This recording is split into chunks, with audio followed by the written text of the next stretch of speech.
Whew. Sunny day.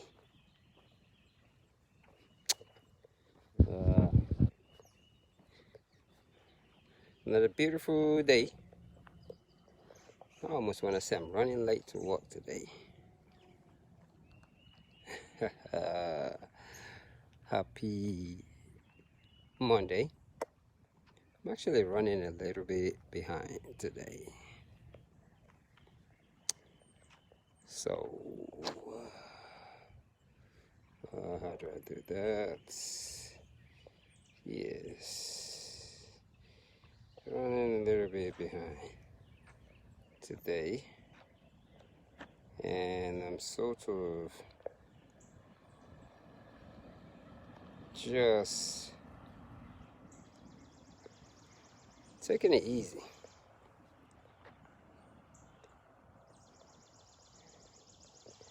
Yeah. So I don't have a lot to do today. And this should be on my, this thing what I call is a little thing that I do, a little job. So what I've actually been doing, I've been just running everywhere. That's how I'm able to get my 26 miles in every day. So my transportation now is pretty much my feet. So I use my feet as a transportation. Very interesting thing to actually do, to make your feet your car.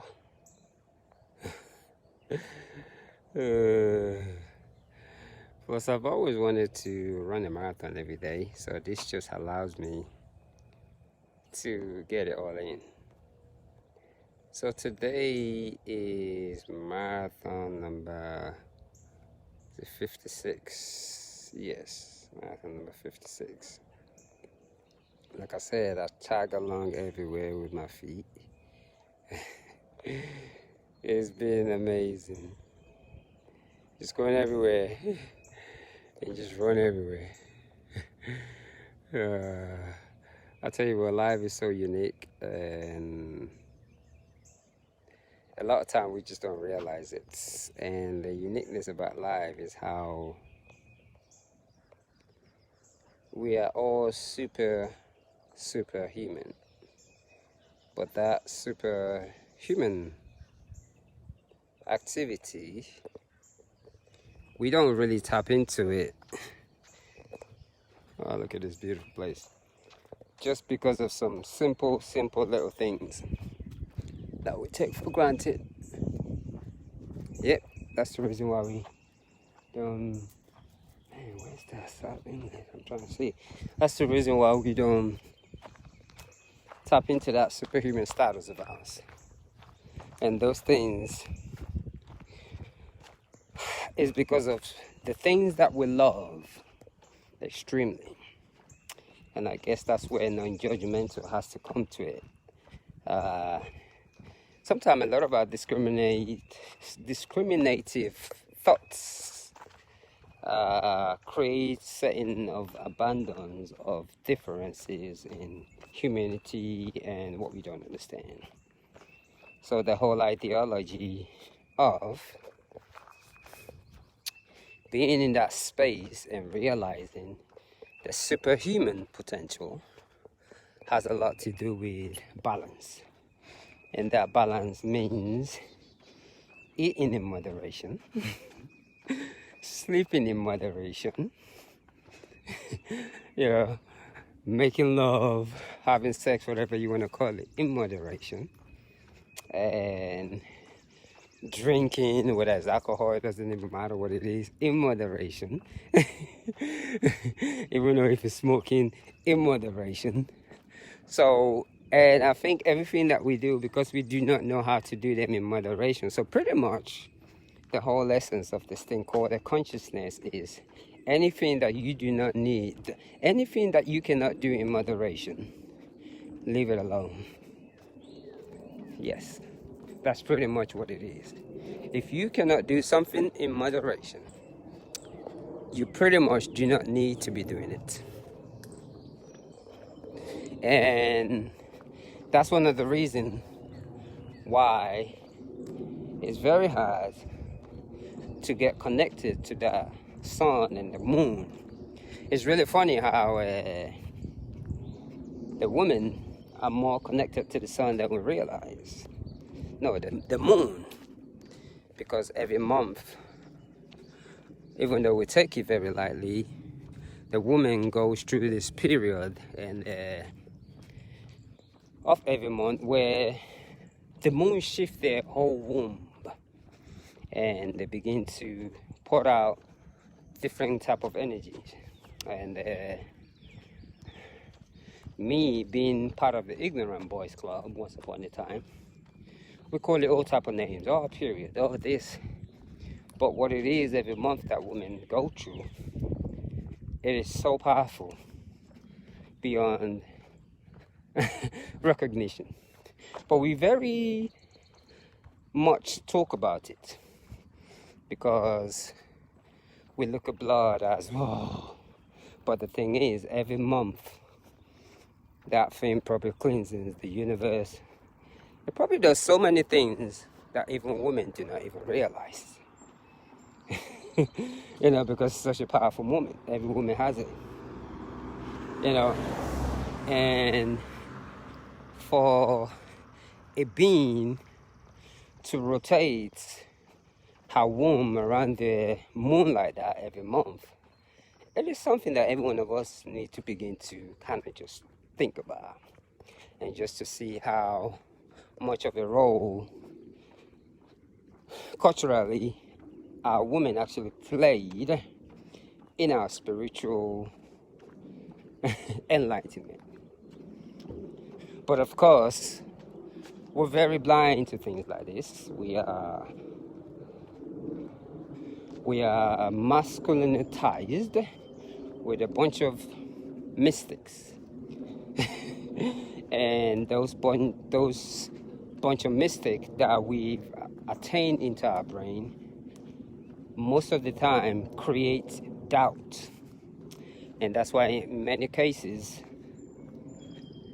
it is very hard for us to even trust the universe, God, or whatever you want to call it, even though the same mystic, the same might, should I say, stories, who also use the word faith. But in reality, that faith, to understand faith, one has to understand gravity, and one has to understand reality. And the truth is, most of all this myth, should I say, or however you want to call it, these storybooks, this literature book, this beautiful, beautiful literature, they are good at creating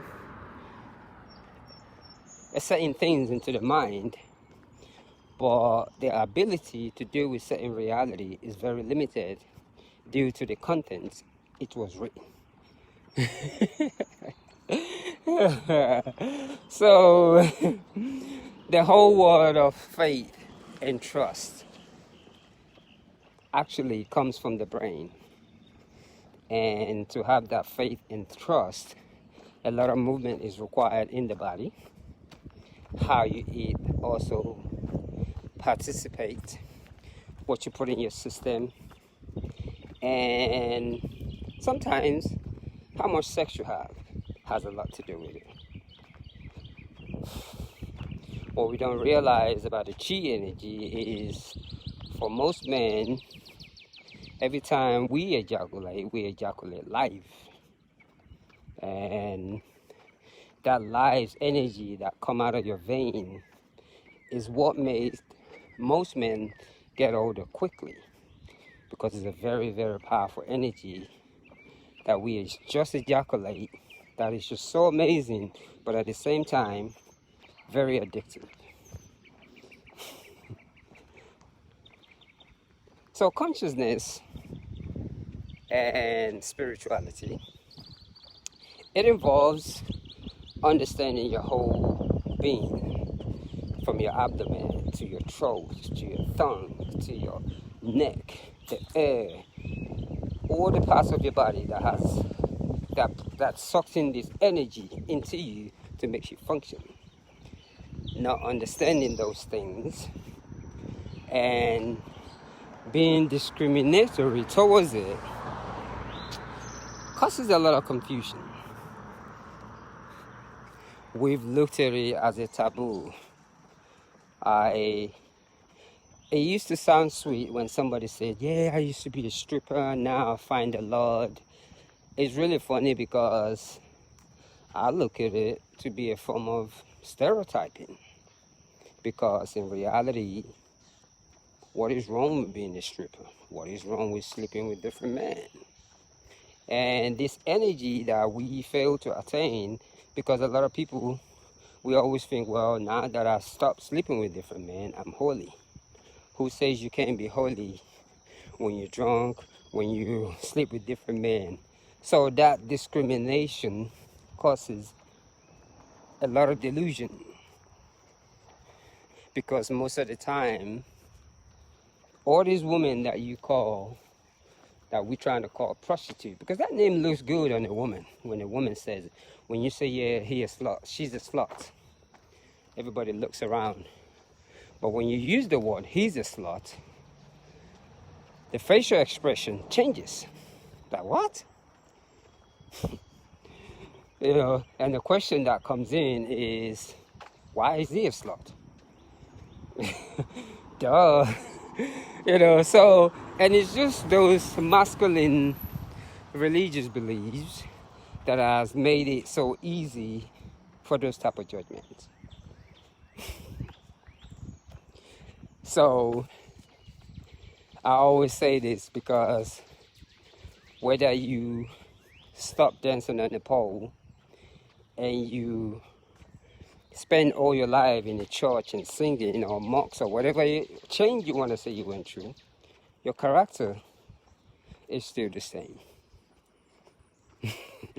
The character or behavior process comes from within. It doesn't matter how you pretend, because it's almost like right now, a lot of our spiritual teaching actually means to pretend. And to pretend is so good, so we talk about it. But to actually live it from within requires this thing called trust. And that trust means trusting in the sun, in the moon, and believing that it'll always provide for you. And not living in fear. Over the last couple of years, I've lived a very peaceful life. A humble journey, I call it, where I never let fear define me. I've been told by many of my friends, why don't you just get a full-time job? Why don't you just do this? And I just look at it to be differences of language that is encountering.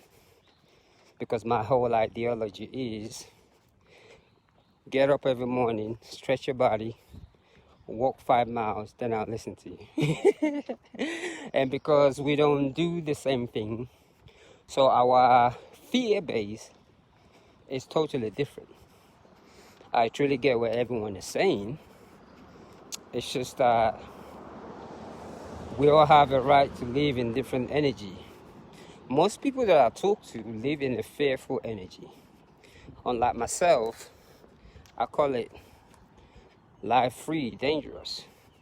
I don't live in a fearful energy. And that doesn't define the fact that I used to be that way. You know, I was once upon a time, and that is just based on my upbringing. I did what everyone else did. But to have faith, to believe, that is a different ballgame. It requires an extreme discipline that many spoke about, but have yet to practice. So this morning, as I go to my destination, and like I said, my feet is my car these days, so it allows me to get all my miles in. I'm just gonna just continue what I'm doing, shall I say, and those are the type of conversations that actually comes into my head, and why I love doing this thing, because I actually get to think a lot more on my feet, and the superhuman being status is one of the many things that'll get us closer to higher self being, whether you want to call it God or anything you want to call it. But the way we are as human beings, the strength that we carry, the power that we carry within us, that many of us leave to waste without even realizing it. Absolutely amazing. It is funny how we are moving with the current of gravity, the current of the sun, everything that nature has something to do with. It is us. But the good programmers made us believe that is not true. So yes, let me focus here on this beautiful run. But I'm gonna say yes, happy Monday. Let me get to my destination real quick. This is how I get to where I'm going. So I'm going to say one love, and super beings, always remember how powerful you are. Ashe.